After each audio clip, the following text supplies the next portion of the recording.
तो जयपुर में बेखौफ बदमाशों ने गोगामेडी को इस बात की भनक भी नहीं लगने दी कि वो हत्या के इरादे से उनके घर में दाखिल हुए हैं। हत्याकांड का एक्सक्लूसिव सनसनीखेज वीडियो बेखौफ बदमाशों की दहशत का एक एक सच बयां कर रहा है। दिन दहाड़ी चली गोलियां, 17 राउंड फायरिंग, गैंग, गोलियां और गोगामेडी। राष्ट्रीय राजपूत करनी सेना के अध्यक्ष सुखदेव सिंह गोगामेडी की गोली मारकर हत्या कर दी गई। ये सनसनीखेज हत्याकांड जयपुर के श्यामनगर थाना क्षेत्र में सुखदेव सिंह गोगामेडी के घर के भीतर ही हुआ है। इन तस्वीरों को देखकर अंदाजा लगाया जा सकता है कि हत्यारों का मकसद सिर्फ और सिर्फ सुखदेव सिंह गोगामेडी को ही जान से मारना था। हालांकि इस दौरान हमलावरों ने सुखदेव सिंह गोगामेडी से जुड़े लोगों को भी मौत के घाट उतार दिया।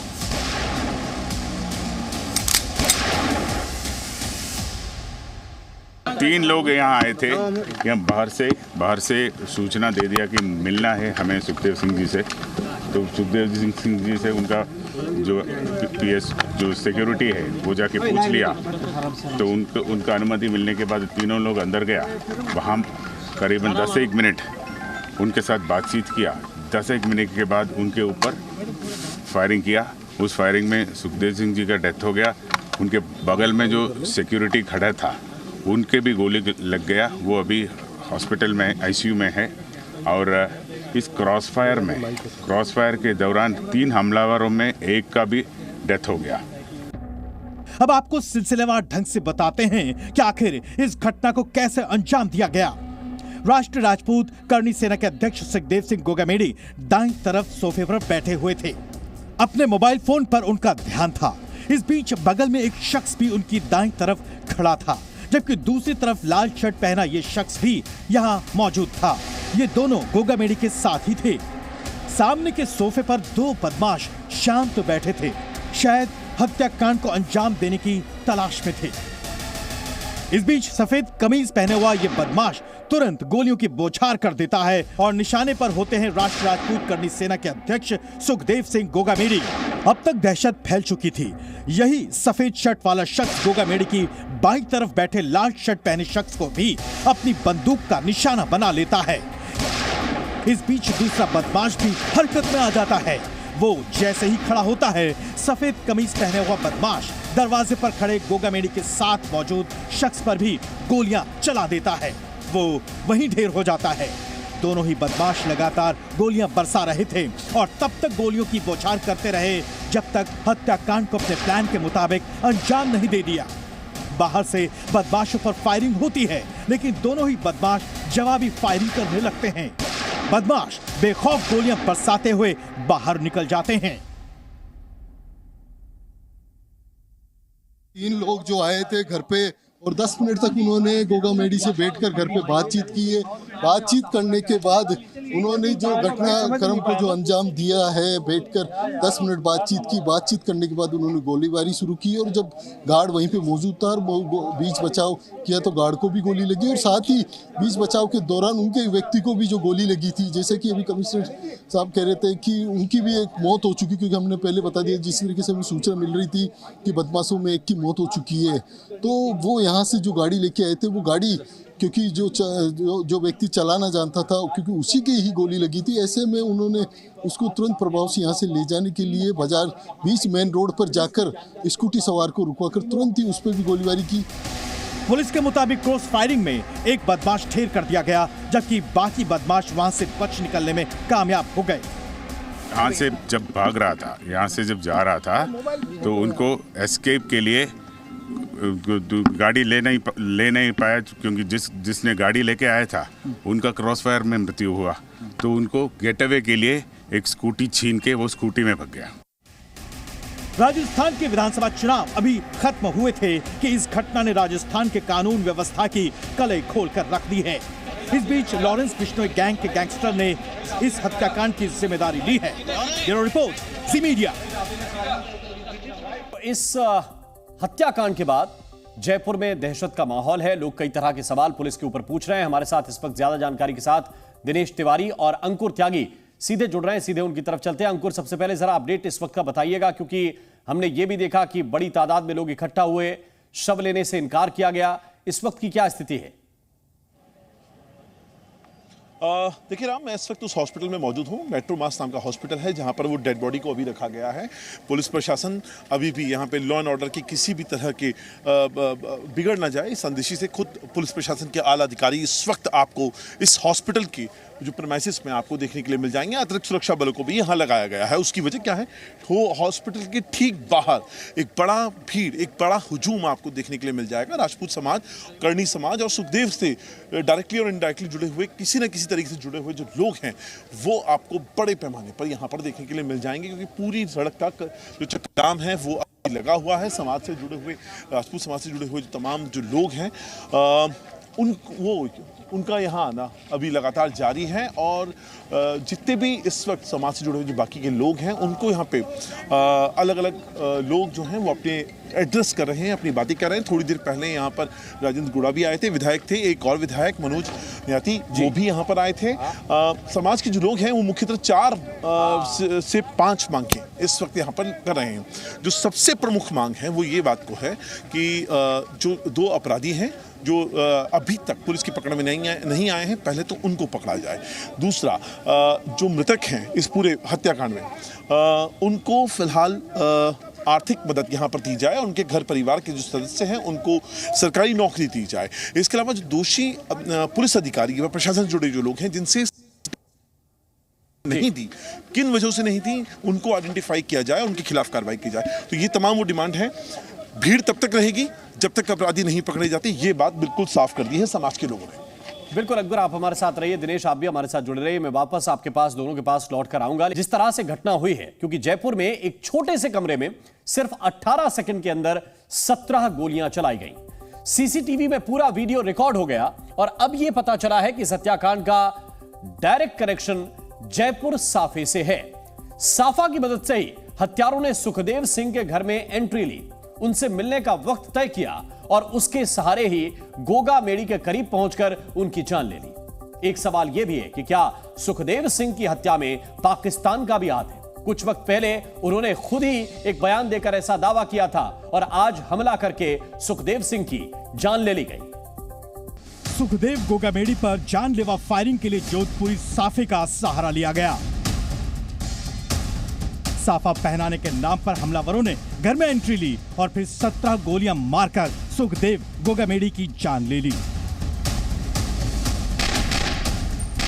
ये देखिए, ये उससे मिलने आए थे, मिलने के लिए बकायदा टाइम मांगा था। ये सोफा, ये जो साफा है, ये जोधपुरी साफा एंड शेरवानी हाउस से बकायदा ये लेकर आए थे और इसके ऊपर ये नाम बकायदा सुखदेव सिंह जी का नाम लिखा हुआ था। तो ये साफा पहनाने की जो परंपरा है, और जब भी आप किसी से मिलते हैं उसके लिए ये साफा यहाँ पर लेकर आए थे और साफा पहनाने के नाम पर उनके साथ मिले। हमले की स्क्रिप्ट किसी फिल्म जैसी है। हत्यारों ने सुखदेव गोगामेडी को साफा पहनाने की बात की। राजस्थान में किसी को सम्मान देने के लिए साफा पहनाने की परंपरा है। हत्यारों ने इसके लिए बाकायदा एक साफा गिफ्ट पैक करवाया और उसे लेकर आए। सुखदेव गोगामेडी ने हत्यारों से मुलाकात की। थोड़ी देर बैठकर उन्होंने ड्राइंग रूम में ही हमलावरों के साथ बातचीत की। करीब 10 मिनट के बाद दोनों बदमाशों ने मिलकर करीब 17 राउंड फायरिंग की। ये बातचीत इन लोगों की चलती है। उसके तुरंत बाद जब थोड़ा सा रिलैक्स हो जाते हैं सुखदेव जी, कॉन्फिडेंस में आ जाते हैं, आराम से अपने सोफे पे लेटे हुए थे, तब ये फायरिंग शुरू होती है। अच्छा, ये जो गाड़ी एक स्कॉर्पियो लेकर आए थे जिसमें 3 बदमाश आए थे, जो ड्राइवर था, जो गाड़ी चलाने वाला था, वो इस क्रॉस फायरिंग में मर जाता है। इसीलिए जब भागने में ये लोग बहुत ज़्यादा कंफ्यूज हो जाते हैं। सामने जो रोड है, ये जो घर है, ये पहले तो दिखाऊं, दिन दहाड़ ये पूरा का पूरा जो ये पूरा हत्याकांड है इसको अंजाम दिया गया है। पूरी ये पॉश कॉलोनी है और सामने की तरफ ये लेफ्ट हैंड साइड में घर है जहाँ पे ये हत्याकांड अंजाम हुआ। सामने रोड ब्लॉक है। अब यानी भागने का एक ही रास्ता बनता है, यहाँ घर से वापस निकल के इस तरफ जाने का।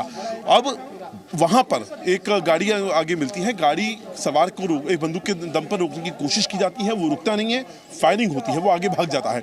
इसके बाद एक बाइक सवार है, उसको गोली मारी जाती है, उसकी बाइक छीनकर ये दोनों के दोनों भाग जाते हैं। फायरिंग के तुरंत बाद 2 बदमाश भागते हुए एक गली से निकले। रास्ते में एक कार को उन्होंने पिस्तौल दिखाकर रोकने की कोशिश की। कार पर फायरिंग भी की गई, लेकिन कार सवार आगे बढ़ गया। इसके बाद पीछे से आ रहे स्कूटी सवार को बदमाशों ने टारगेट किया। स्कूटी सवार को गोली मारकर घायल किया और स्कूटी पर चढ़कर दोनों बदमाश फरार हो गए। इसके बाद मौके पर पुलिस आई और एफएसएल की टीम ने पहुंचकर कमरे से सबूतों को इकट्ठा किया। फोटोग्राफी करके पूरे घटनास्थल की तस्वीर ली गई। ये जो कमरा है यही वो कमरा है जहाँ की सीसीटीवी जो फुटेज है एफएसएल की टीम इस वक्त आपको सामने दिखाई दे रही है। तमाम तरह के सबूत जो है उसको बटोरा गया है। फिलहाल फोटोग्राफी का जो काम है वो यहाँ पर किया जा रहा है। अंदर आपको अगर देखेंगे तो अंदर से क्रॉस फायरिंग जो हुई है, क्योंकि दोनों तरफ से फायरिंग हुई है, कांच बिखरा हुआ है और यहाँ पर बुरी तरीके से अभी भी बहुत हालात यहाँ पे खराब हैं। और ये आप जो कह रही थी ये सोची समझी साजिश है।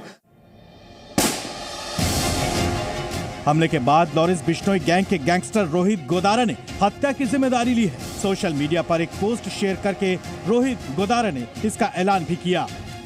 रोहित गोदारा राजस्थान के बीकानेर में लुणकरण का रहने वाला है। उस पर गंभीर अपराध के 32 से ज्यादा मामले दर्ज हैं। रोहित गोदारा पर राजस्थान में कारोबारियों से 17 करोड़ रुपए रंगदारी मांगने का आरोप है। पिछले साल सीकर में एक और गैंगस्टर राजू ठेहट की हत्या के बाद रोहित ने फेसबुक पोस्ट करके जिम्मेदारी ली थी। 2010 से क्राइम करने वाले रोहित का नाम सिद्धू मूसेवाला हत्याकांड में भी सामने आया था। रोहित लॉरेंस बिश्नोई और गोल्डी बराड़ गैंग के लिए काम करता है। 13 जून 2022 को वो दिल्ली से फर्जी पासपोर्ट पर दुबई भाग गया था। रोहित गोदारा के खिलाफ रेड कॉर्नर नोटिस जारी है और माना जाता है कि इस वक्त वो कनाडा में है। सुखदेव सिंह गोगामेडी इससे पहले ही आरोप लगा चुके हैं कि पाकिस्तान से उनको धमकियां मिलती थी और टारगेट करने की कोशिश भी की गई। फिलहाल जांच के बाद पता चलेगा कि इस गोलीबारी का पाकिस्तान कनेक्शन क्या है। प्रेस कॉन्फ्रेंस इसलिए रखी गई है कि प्रशासन का रवैया ढूल-मूल है। 3 दिन बीत जाने के बावजूद आज तक उन्होंने कॉल डिटेल नहीं कटवाई। उन्होंने कंफर्म नहीं किया कि ये कॉल पाकिस्तान की है या कोई फर्जी नेट से कर रहा है। उससे पहले मैंने 5 दिन पहले मुझे भारत के नंबर से धमकी आई, जिसकी मैंने एफआईआर भादरा थाने के अंदर करवाने के लिए एप्लीकेशन दी। मेरे को बुलाया जाता है, साइन करवाए जाते हैं, उसकी भी आज तक एफआईआर नहीं। जयपुर पुलिस का दावा है कि हत्यारे सुखदेव सिंह को जानते थे, यानी उनको आसानी से घर में एंट्री मिल गई और सुखदेव से मिलने का मौका भी। इसी का फायदा उठाकर उन्होंने हत्या को अंजाम दे दिया। हालांकि अब तक ये पता नहीं चल पाया है कि दिन दहाड़े हत्या की वजह है क्या। जयपुर से अंकुर त्यागी और विनय पंत के साथ ब्यूरो रिपोर्ट, जी मीडिया। और इस सनसनीखेज वारदात के बाद एक नहीं कई सवाल खड़े हो रहे हैं। पहला सवाल तो यह है कि सत्ता बदली, अब यह साजिश किसने की है। सवाल यह भी कि जब पहले से खतरा था, बताया गया था, तो सुरक्षा क्यों नहीं मिली, सुरक्षा कहां थी। सवाल यह भी कि क्या पाकिस्तान से इसके तार जुड़े हो सकते हैं, इस विषय में भी पुलिस को जांच करनी पड़ेगी। सवाल यह भी कि राजस्थान में माहौल कौन बिगाड़ना चाहता है। बेलगाम अपराधियों से अब नई सरकार किस तरह से निपटेगी, ये चुनौती नई सरकार के बनने से पहले, गठन से पहले ही सामने खड़ी हो गई है। सबसे बड़ी बात यह है कि अपराधियों ने जानबूझकर ऐसा समय चुना है जब राज्य में चुनाव के बाद माहौल शांत है और राज्य में सरकार कांग्रेस से बीजेपी के हाथों में सौंपी जानी है। और दिनेश तिवारी इस वक्त हमारे साथ जुड़े हुए हैं, ज्यादा जानकारी के साथ उनकी तरफ चल रहे हैं। दिनेश, इस विषय को लेकर परिवार के सदस्य जो संगठन के उनके करीबी हैं, क्या कुछ आशंका जता रहे हैं? कौन लोग ये हो सकते हैं जो बिल्कुल उनके खास बन के बगल में बैठते हैं सोफे पर और अंधाधुंध फायरिंग करते हैं? हाँ बिल्कुल, देखिए राम, ये एक वेल प्लान मर्डर है। जिस तरह रोहित गोदारा ने राजू डेट जो कि सीकर के गैंगस्टर थे उनको टारगेट किया था, कुछ इसी तरह का प्लान करके इसको गोगामेडी को टारगेट किया गया है आज। और कुछ लोग, एक कपड़ा व्यापारी जो कि आरोपी, उनके साथ उसकी मौत भी हो गई इसी गोलीबारी में। जो कपड़ा व्यापारी नवीन शेखावत था उसकी मौत हो गई। उसके जरिए ये जो राष्ट्रीय अध्यक्ष है करणी सेना के गोगामेडी, उसके पास पहुंचे हैं। इस तरह की आशंका है कि जो दोनों आरोपी है जिन्होंने गोलीबारी करके गोगामेडी की हत्या की है, उन्होंने जो कपड़ा व्यापारी नवीन शेखावत है उसके जरिए गोगामेडी को अप्रोच किया है और उस गोलीबारी में गोगामेडी के साथ जो आरोपी है, तीसरा आरोपी है नवीन शेखावत, उसकी भी हत्या हो गई। मैं फिलहाल एसएमएस हॉस्पिटल में, लेकिन एक चीज ये समझनी पड़ेगी इसमें दिनेश, क्या टूल की तरह नवीन शेखावत को इस्तेमाल किया गया? क्योंकि तस्वीर में ये दिख रहा है कि शेखावत के ऊपर भी अंधाधुंध फायरिंग की जा रही है। एक टूल की तरह इस्तेमाल किया गया या फिर गलती से गोली लगी है? देखिए, जो वीडियो जो निकल कर आया है, जो सीसीटीवी फुटेज है, जो गोलीबारी का फुटेज है, वो महज 18 सेकंड में 17 राउंड की गोलीबारी उसमें साफ स्पष्ट दिखाई दे रही है। दोनों आरोपी अंधाधुंध फायरिंग करते हैं और उस फायरिंग में वो तकरीबन 8 राउंड गोगाबेड़ी के ऊपर फायरिंग करते हैं, तो तकरीबन 6 से 7 राउंड वो अलग अलग लोगों पे करते हैं, जिसमें जो नवीन शेखावत जो उनका सहयोगी बनकर वहाँ गया था, उस पर भी वो सीधा टारगेट कर रहे हैं, उस पर भी वो गोलीबारी कर रहे हैं। तो कहीं ना कहीं ये स्पष्ट हो जाता है कि उसका वो टूल के रूप में उन्होंने उपयोग किया है और उस उपयोग के बाद वो उस सबूत को वहीं खत्म करना चाह रहे हैं। इसीलिए उन्होंने नवीन शेखावत पर भी वहां ताबड़तोड़ गोलियां बरसाई है और उसका परिणाम है कि आज ये मेरे सामने, मैं सहयोगी से कहूँगा एक बार की बिल्डिंग की झलकियां दिखाई। ये वो बिल्डिंग है जिसमें नवीन शेखावत का शव रखा हुआ है। एसएमएस हॉस्पिटल की मॉर्चरी है जिसमें नवीन शेखावत का शव रखा हुआ है। और इन दोनों की हत्या के बाद जब वो घर से निकलकर भागते हैं, तो घर से निकलकर भागने के लिए वो पहले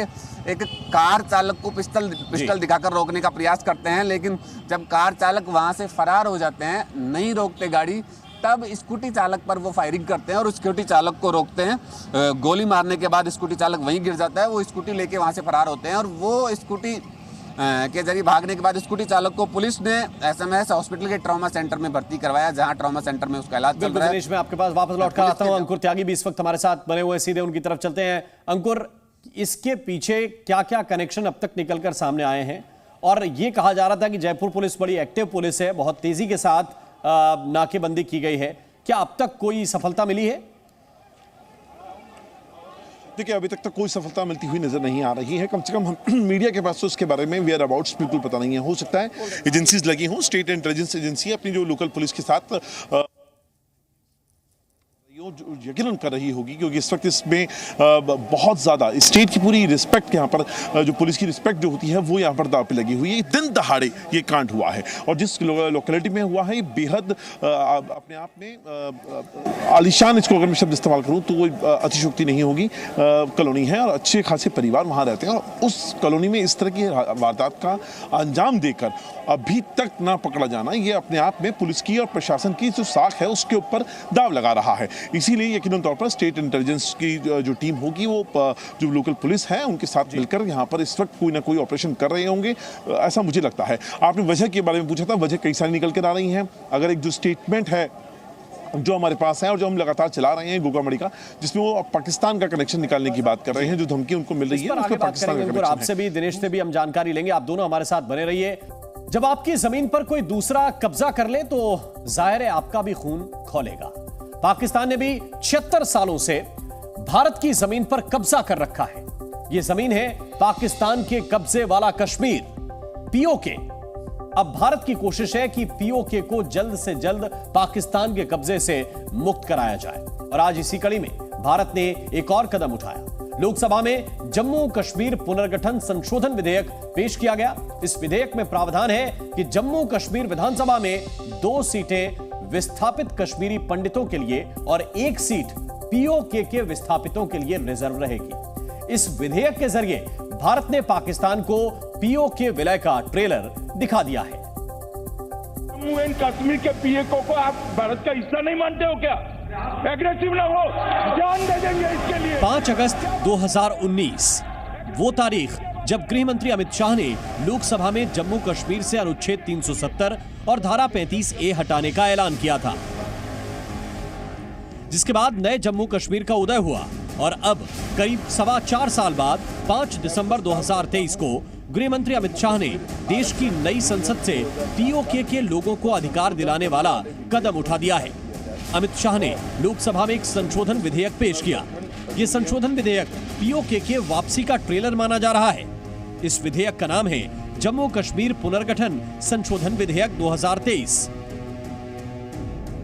मैं प्रस्ताव करता हूं कि जम्मू कश्मीर आरक्षण अधिनियम 2004 का और संशोधन करने वाले विधेयक पर विचार किया जाए और जम्मू कश्मीर पुनर्गठन अधिनियम 2019 का और संशोधन करने वाले विधेयक पर विचार किया जाए। जम्मू कश्मीर पुनर्गठन संशोधन विधेयक 2023 के मुताबिक जम्मू कश्मीर की विधानसभा में विस्थापित कश्मीरी पंडितों के लिए 2 सीटें आरक्षित की जाएंगी।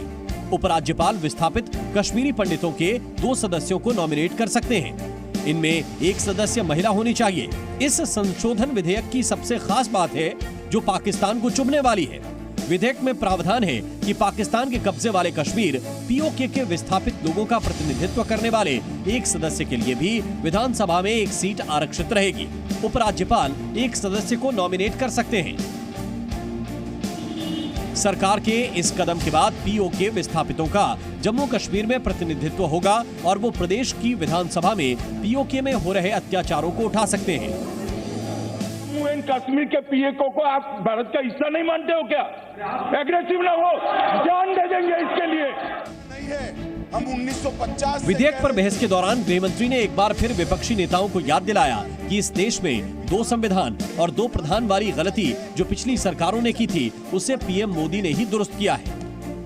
एक देश में एक निशान, एक प्रधान और एक संविधान, ये पॉलिटिकल स्टेटमेंट है। मुझे लगता है दादा उम्र हो चुकी है। एक देश में 2 प्रधानमंत्री कैसे हो सकते हैं? एक देश में 2 संविधान कैसे हो सकते हैं? एक देश के 2 झंडे कैसे हो सकते हैं? वो गलत है। जिन्होंने भी ये करा था उन्होंने गलत किया था। नरेंद्र मोदी जी ने इसको सुधारने का काम किया। पीओके को लेकर संसद के मंच से एक बार फिर अमित शाह ने वैसे ही तेवर दिखाए जैसे 5 अगस्त 2019 को संसद में दिखे थे। पीओके भारत का अभिन्न अंग रहा है, लेकिन साल 1948 में पाकिस्तान ने कश्मीर के एक हिस्से पर कब्जा कर लिया और कब्जे के बाद से वहां रहने वाले कश्मीरियों पर पाकिस्तानी सेना अत्याचार करती आई है। पाकिस्तान की सरकार और सेना के खिलाफ आवाज उठाने वालों का दमन किया जाता है। ऐसे में भारत ने विस्थापित पीओके के लोगों को आवाज देने के लिए उन्हें जम्मू कश्मीर विधानसभा में प्रतिनिधित्व देने की तैयारी कर ली है।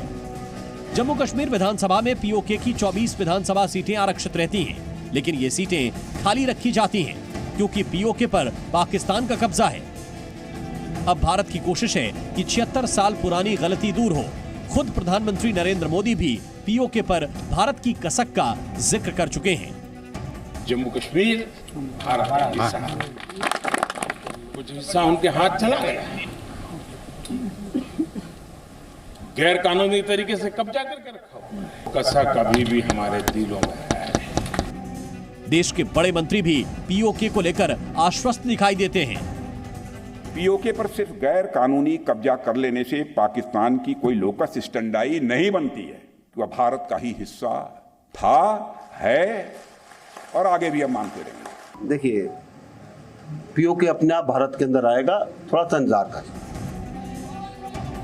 भारत आश्वस्त है कि वो दिन जल्द आएगा जब पीओके के लोग खुद ही भारत में शामिल होने के लिए आंदोलन छेड़ देंगे। नहीं जाना तुम्हारे मुल्क में, बोलो करगिल का रास्ता। करगिल जाएंगे, नहीं जाओगे करगिल, जाओगे नहीं जाओगे करगिल। अभी छोटे छोटे आंदोलन होते हैं, लेकिन पाकिस्तानी सेना उन्हें कुचल देती है। अब तो पीओके से भी भारत के साथ जुड़ने की मांग उठ रही है। ऐसे में सवाल है कि क्या 2024 में पीओके पाकिस्तान के कब्जे से मुक्त हो जाएगा और अखंड भारत का सपना पूरा होगा। ब्यूरो रिपोर्ट, जी मीडिया। और पीओके से जुड़ी हर आहट का मतलब है पाकिस्तान के लिए एक नई घबराहट। पाकिस्तान के पास वैसे डरने की कई वजह हैं और वो खुद ऐसे कारण तलाशता भी रहता है। फिलहाल पड़ोसी देश इस बात से घबराया हुआ है कि भारत के लोकतंत्र में प्रधानमंत्री मोदी और उनकी पार्टी के प्रति मतदाताओं का भरोसा क्यों बढ़ता जा रहा है। ये रिपोर्ट देखिए। 2024 के लिए पीएम मोदी का रुझान देखकर पाकिस्तान में खौफ है। 3 राज्यों में मोदी की प्रचंड जीत ने पाकिस्तान में भी खेला कर दिया। मोदी से पाकिस्तान की डरने की वजह खुद पाकिस्तानियों की जुबान से सुनिए। अपने तीसरे टर्म में मोदी और पावरफुल होंगे और पाकिस्तान के डर की वजह भी यही है। पिछले 10 सालों में भारत ने दुनिया की मदद से पाकिस्तान को किनारे लगा दिया है। इसका एक एग्जाम्पल कुछ दिनों पहले दुबई में दिखाई दिया, जब पीएम मोदी क्लाइमेट समिट की पहली लाइन में थे और पाकिस्तानी वजीर आजम आखिरी लाइन में। अब पाकिस्तान में सबको यही लगता है कि अभी उनकी हालत इतनी खस्ता है तो 2024 में क्या होगा। पूर्व पाकिस्तानी डिप्लोमेट अब्दुल बासित ने भी पीएम मोदी पर बयान दिया है। अब्दुल बासित को भी मोदी की हैट्रिक से डर लग रहा है। पाकिस्तान से आ रही चिंताजनक बयानों को वहां की जनता भी देख और सुन रही है। इस्लामाबाद, लाहौर और कराची जैसे शहरों के लोग खुद ही भारत जैसी तरक्की के सपने देखते हैं। अब तो पाकिस्तानी जनता भी मोदी गारंटी की डिमांड कर रही है। जी न्यूज़।